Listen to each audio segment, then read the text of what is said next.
வணக்கம் மக்களே! நான் உங்க சலோமி ஏழுமலை. சலோமி கிச்சன்ல இன்னைக்கு என்ன சமையல் பார்க்கலாம் வாங்க. தக்காளி சாதம் எப்படி செய்யலான்னு பார்க்கலாம் வாங்க. எண்ணெய் விட்டுக்கலாங்க. சோம்பு போட்டுக்கலாங்க.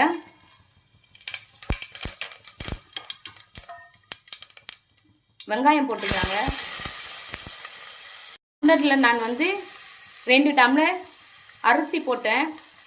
இதில் 4 டம்ளர் தண்ணி வைக்கணுங்க. அதுக்கு 3 வெங்காயம், இஞ்சி பூண்டு சேர்த்துக்கலாங்க. 3 தக்காளி சேர்த்துக்கலாங்க. உப்பு கொஞ்சம் சேர்த்துக்கலாங்க. மூடி போட்டுக்கலாங்க. அது கொஞ்சம் வதங்கும் அப்படியே. கொத்தமல்லி சேர்த்துக்கலாங்க. வீட்டு மிளகாய் தூள் சேர்த்துக்கலாங்க.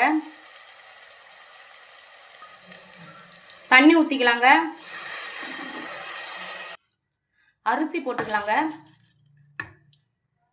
தக்காளி சாதத்துக்கு சைட் டிஷ் மீன்.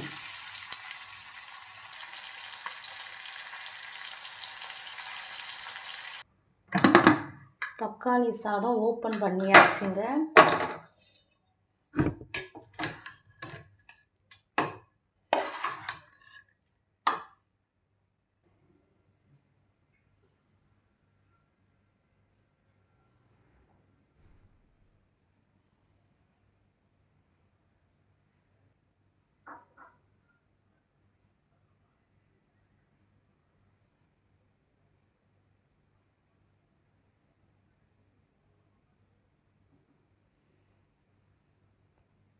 ஓகே, பாய்ங்க.